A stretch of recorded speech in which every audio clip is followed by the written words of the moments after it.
Hi, I'm Glenn Daniels.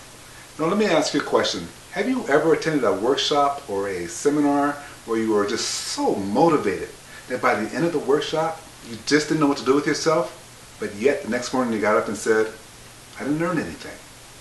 Or have you ever attended a workshop or a seminar again where you just had tons of skills come your way and you were writing all the skills down? The next morning or maybe 2 days later you said, I have no motivation to use those skills. We don't do that. We want to cover two subjects today. First subject we started already, and that's gratitude. So if you remember, if you take something for granted, you're not being grateful for it. So that whole exercise was just to make you not take that first bite of food for granted. And if you notice, you started to feel a little more appreciative of each bite of food that you're taking or had taken, just because you didn't take it for granted. I believe that gratitude is the key to all success. So we're going to come back to that subject in just a moment.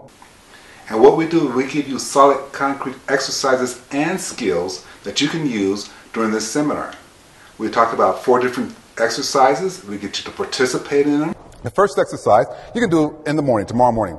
You get up, and I want you to walk into your bathroom, look into your mirror, see how beautiful you are, and then just kind of notice as you take a big, deep breath in, what does your face do? What do your eyebrows do? What do your ears do?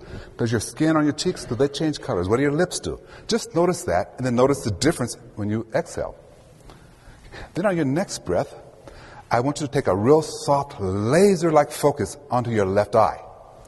Now, the purpose here is so that you can see in your left eye your own divine spirit. So look real deeply into your left eye to see your own divine spirit. Okay? Your own divine soul, your creator. Look into that left eye. Now, there's a problem with this, though. How many of us out there are left-handed? Okay. This exercise will not work for you. Okay. The reason why it won't work for you is because you're just kind of weird, you're kind of strange, you're just different. No, I'm just kidding. Here's what you're going to do.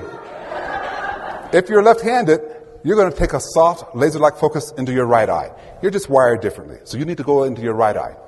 And again, no matter which eye you're looking to, the mission is to see your own divine spirit in your eye.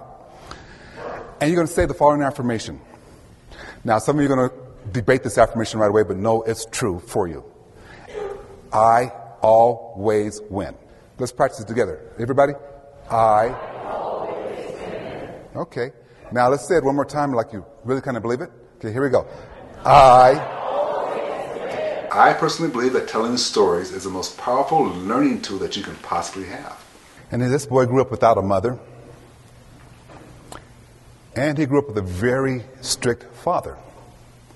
In fact, even for that day and time, his father was considered too strict. See, if the boy made a mistake, his father wouldn't hesitate to hit him upside his head. Wouldn't hesitate to punish him in a heartbeat. But here's what made it worse. His father was not only strict, he was a mean, nasty drunk. So this boy, no matter what happened, at a drop of a dime, he might get beat. His dad would go out and get drunk,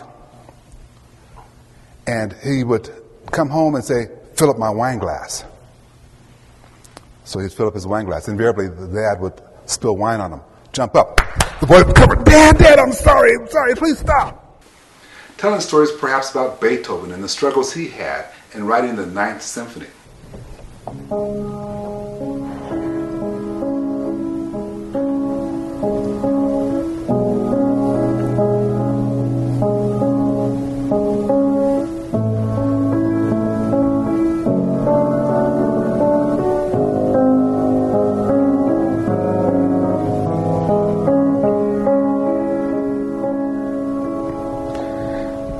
See, the only release the boy had was his music. That was his sanctuary, his place where he could feel safe and loved was in his music. And he was very good at it. He was a genius at his music. As he grew up, more people would come to hear him play the piano or hear him play the violin. As a young man, he got to be so good that people were paying him money to write a violin concerto for him. He had kings and queens and generals paying him money to write symphonies for him. But somewhere along the line, he came to the decision that it's not me doing this. It is my Creator working through me. It is my divine spirit working through me that's helping me create this work of art.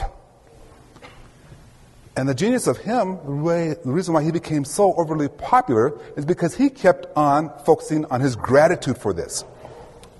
He became so well known and so good that even 200 years later, if I sang just 4 notes from one of his symphonies, you would know exactly what symphony it was, what number, and who wrote it.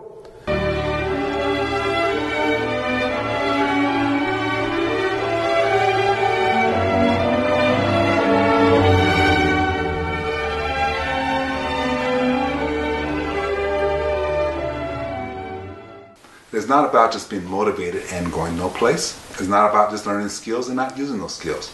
It's about combining all of that together.